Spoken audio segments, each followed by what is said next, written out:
दोस्तों, हम इंसान लगातार अर्थ को नुकसान पहुंचा रहे हैं और अगर ऐसा ही चलता रहा तो आने वाले कुछ सालों में हम अर्थ को ख़त्म कर देंगे। तो क्या जब धरती ख़त्म होगी पूरी ह्यूमैनिटी ही ख़त्म हो जाएगी या फिर हम किसी दूसरे प्लैनेट पर जाकर दुनिया बसा लेंगे? आज के टाइम की बात करें तो अभी तो हम अर्थ को छोड़कर कहीं पे भी नहीं जा सकते, लेकिन फ्यूचर में हम इतनी टेक्नोलॉजी तो डेवलप कर ही लेंगे कि हम मार्स या मून पर जाकर रह सकें। एलॉन मस्क और उनके जैसे और बड़े लोगों का ये मानना है कि अगर ऐसा ही चलता रहा तो आने वाले कुछ सालों में हमें मार्स या मून पे ही रहना होगा। तो हम कहाँ रहेंगे, मार्स पे या मून पे या कहीं और? बट अब सवाल ये उठता है कि क्या वहाँ पे लाइफ पॉसिबल है भी? चांद पर लाइफ की पॉसिबिलिटी हम कई सालों से ढूंढ रहे हैं, लेकिन अभी तक वहाँ पे हमें कुछ भी ऐसा नहीं मिला जिससे हम ये बोल सकें कि वहाँ पे लाइफ है। चंद्रयान 1 ने वहाँ पे वाटर ढूंढा था, लेकिन कौन से फॉर्म में? सॉलिड फॉर्म में। लेकिन वहीं जैसे जैसे हम मार्स को एक्सप्लोर कर रहे हैं, हमें वहाँ पे लाइफ होने की चांसेस मिल रही हैं। हाँ, अभी तो वहाँ पे लाइफ नहीं है, लेकिन फ्यूचर में वहाँ पे लाइफ हो सकती है। तो क्या हम इंसानों की अगली डेस्टिनेशन मार्स ही होगी? और क्या वहाँ पे अर्थ के सारे लोग एडजस्ट हो जाएंगे? तो बिल्कुल यही जानने की कोशिश करेंगे हम आज के इस वाले वीडियो में। So let's begin. सबसे पहले तो हमें अर्थ और मार्स के साइज़ को कंपेयर करना होगा। तो साइज़ के हिसाब से अर्थ हमारे सोलर सिस्टम का 5th प्लैनेट है और इसका टोटल सरफेस एरिया इतना है, और मार्स हमारे सोलर सिस्टम का दूसरा सबसे छोटा प्लैनेट है और इसका टोटल सरफेस एरिया इतना है। मतलब ऐसे तो ये धरती का 30% भी नहीं है, लेकिन यार अर्थ पे तो 71% वाटर है जहाँ पे हम रह नहीं सकते, लेकिन उसके बिना हम जिंदा भी नहीं रह सकते। बट क्या मार्स पे सिर्फ ज़मीन है, वहाँ पे कोई भी ओशियन नहीं है? अभी तो मार्स पे कोई भी ओशियन नहीं है, लेकिन साइंटिस्ट ये मानते हैं कि पहले मार्स की 30% ज़मीन पे पानी हुआ करता था, और 1976 में नासा के वाइकिंग स्पेस प्रोग्राम से लेकर अभी तक जितने भी मार्स के प्रोग्राम लॉन्च किए गए हैं वो भी यही मानते हैं। और इसलिए हम ये कह सकते हैं कि शायद मार्स के सरफेस के अंदर अभी भी वो पानी हो। अब अगर हम वहाँ पे लाइफ इमेजिन कर रहे हैं तो हमें वहाँ पे वाटर को तो कंसीडर करना ही होगा। बट यार हम रहेंगे तो ज़मीन पे ही। तो अगर हम सिर्फ लैंड एरिया को कंपेयर करें तो अर्थ का टोटल लैंड एरिया इतना है और मार्स का टोटल लैंड एरिया इतना है।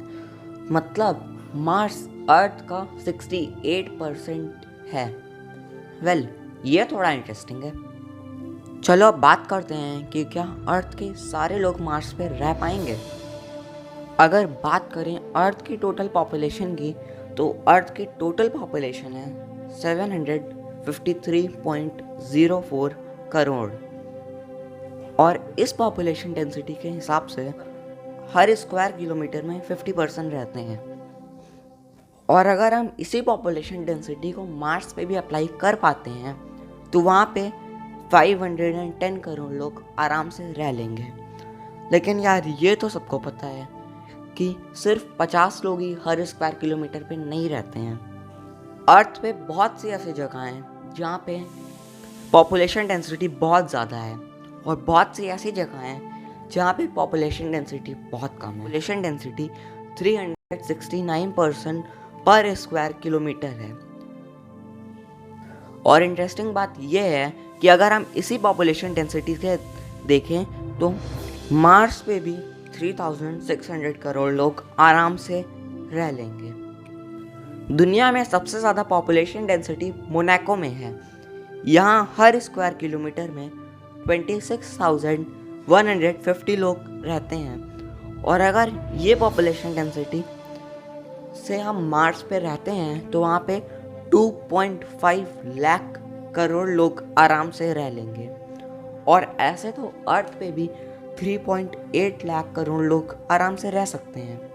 लेकिन क्या कोई भी प्लैनेट इतनी पॉपुलेशन को होल्ड कर पाएगा? बिल्कुल भी नहीं। किसी भी अर्थ साइज प्लैनेट के पास इतने रिसोर्सेज हो ही नहीं सकते कि वो इतनी ज़्यादा पॉपुलेशन को सस्टेन कर पाए।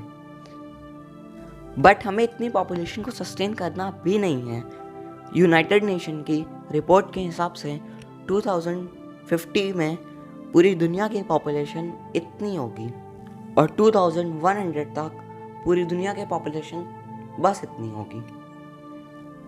अगर हम उस टाइम तक मार्स पे रहने की कोई टेक्नोलॉजी डेवलप कर लेते हैं तो हम अराउंड 100 पर्सन पर स्क्वायर किलोमीटर में आराम से रह सकते हैं और ये बहुत ज़्यादा पॉपुलेशन भी नहीं है और इससे रिसोर्सेज में इतनी ज़्यादा दिक्कत भी नहीं होगी। बट फ्रेंड्स, अगर हम किसी प्लैनेट को अपना घर बना रहे हैं तो वहाँ पे सिर्फ जाकर रहना ही काफ़ी नहीं है, हमें वहाँ पे अपनी पूरी लाइफ बितानी है।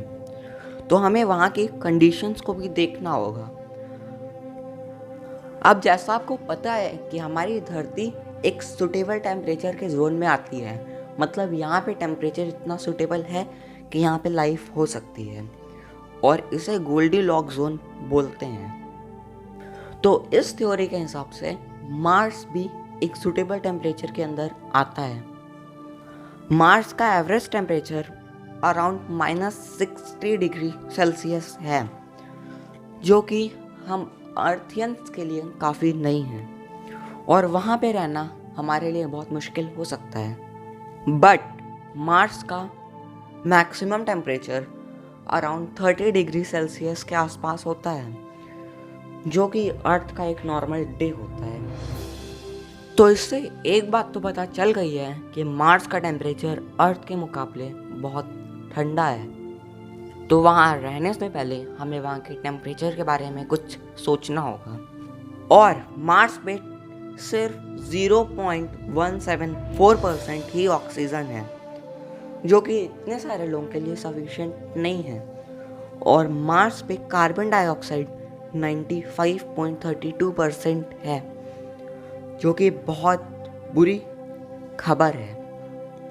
हम इतने कार्बन डाइऑक्साइड का आखिर करेंगे क्या? लेकिन क्या हम इस कार्बन डाइऑक्साइड की हेल्प से मार्स पे प्लांट्स लगा सकते हैं जिससे खुद ब खुद ऑक्सीजन की मात्रा बढ़ जाएगी? इसमें बहुत सारी प्रॉब्लम्स हैं, लेकिन अगर हम उन सब को साइड करते हैं तो भी एक मेन प्रॉब्लम आएगी कि यहाँ की सॉइल कैसी है।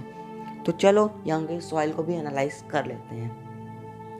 तो नासा के हिसाब से मार्स की मिट्टी अभी प्लांटेशन के लिए बिल्कुल भी सही नहीं है। और यहाँ पे एक अच्छी बात है कि मार्स की सॉइल में ऑर्गेनिक मैटर्स हैं। तो अगर अब हम मार्स पे लाइफ की पॉसिबिलिटी देख रहे हैं तो हम ये कह सकते हैं कि ना तो वहाँ पे अभी वाटर है, ना तो ऑक्सीजन है सफिशिएंट, और ना ही सूटेबल टेम्परेचर है। और ओजोन लेयर ना होने की वजह से हमें वहाँ की हार्मफुल सनरेज से कोई नहीं बचाएगा। लेकिन अगर हम ये कंसीडर करें कि मार्स अभी एवोल्यूशन के फेज में है तो ये सब काफ़ी अच्छा है। तो यह था आज का वीडियो। आई होप कि आपको वीडियो पसंद आया होगा। अगर वीडियो पसंद आया तो लाइक कर दीजिएगा और ऐसे इंटरेस्टिंग साइंस रिलेटेड वीडियोस देखने के लिए मेरे चैनल को सब्सक्राइब कर दीजिएगा।